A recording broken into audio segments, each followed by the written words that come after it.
Hello everyone, let's start with cardiac output. What is cardiac output? It is the volume of blood pumped by heart each minute. It can be calculated as stroke volume times heart rate or stroke volume multiply heart rate. Let's denote cardiac output as CO. Normal cardiac output ranges from 5 to 6 liters per minute in a person at rest, and in case of athletes it can be more. As you know that heart is a vital organ which pumps blood to different parts of the body. Before going to the topic, it's better to know about diastole. Normally, the blood is filled when the heart chambers are in the state of relaxation. This phase is known as diastole, whereas the phase of heartbeat where heart contracts to eject blood is known as systole. If simply talks, when the heart muscles get stretched or relaxed, the blood will fill with the chambers. This is diastole. In the phase of contraction, where the heart chambers eject the blood to systemic circulation or pulmonary circulation, is known as systole. Hope you understood. Then, how to calculate cardiac output? Again, cardiac output is equal to stroke volume times heart rate. And what is stroke volume? Stroke volume is amount of blood ejected per beat by the left ventricle into aorta or from the right ventricle into pulmonary artery. It measures in ml. Usually, normal stroke volume is 70 ml per beats. Here, let's take heart rate as 75 beats per minute.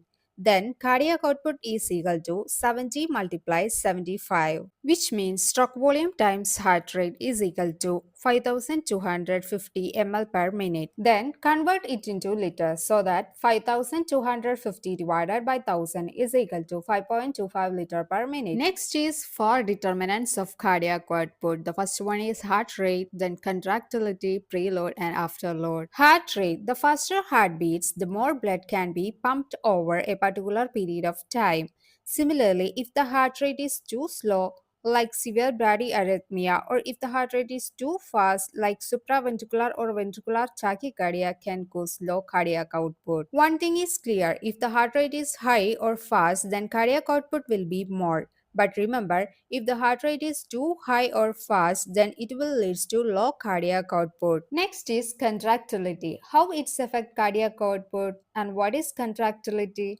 It's all about contraction of heart muscles. Increased contractility of heart muscle resulting in increased cardiac output, and impaired contractility will lead to decreased cardiac output. Next is the preload. The name itself, we can understand the load in advance, as this is the end diastolic volume or end diastolic pressure prior to the contraction. Here comes the diastole, which means the phase of relaxation when the blood fills in the heart chamber, and diastolic means the filling is going to be finished. So preload is the end diastolic pressure or end diastolic volume of the ventricles just before the start of systole. Systole means the phase of contraction. Also, this preload is related to initial stretching of cardiac myocytes and filling.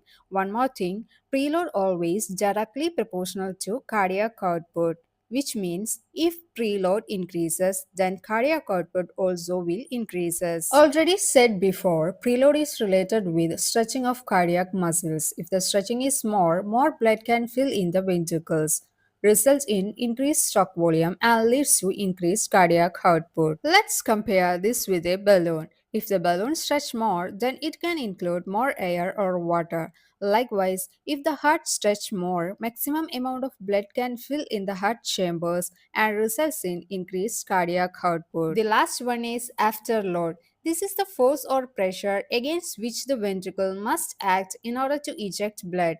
It largely depends on arterial blood pressure and vascular tone. Or we can say this is a resistance need to overcome to cause ventricles to contract and eject blood. So if the resistance increases, it will lead to decreased cardiac output. In this case, afterload is inversely proportional to cardiac output. Let's see the factors or certain medical conditions that affecting cardiac output. The first one is heart attack. Heart attack may damage your heart and may not able to pump as much blood as it did before heart attack. Then myocarditis, which refers to inflammation of the cardiac muscles. It will lower heart ability to pump. Next, hypertension. Here, the heart has to pump with more force to get blood into your arteries. Older age. As you age, your heart's valves get stiffer and keeping your hearts from filling with blood as quickly. and this will makes your heart pump less blood to your body. Then aortic stenosis, constrictive pericarditis, abnormal heart rhythm like atrial fibrillation, all will lead to decreased cardiac output. Let's see the symptoms of decreased cardiac output. Shortness of breath, then nausea or vomiting, abdominal pain, fatigue, swelling in the arms and legs due to fluid backup, and not being able to exercise much. How to improve cardiac output? Exercise regularly. Keep your cholesterol numbers low, except for the good kind of cholesterol. Follow your treatment plan if you have diabetes. Avoid fried foods and other foods high in fat. Stay at a healthy weight. Don't use tobacco products and control your blood pressure with a medicine if necessary. If this video really helps you, please like, share and subscribe my channel. Enjoy your studies and take care.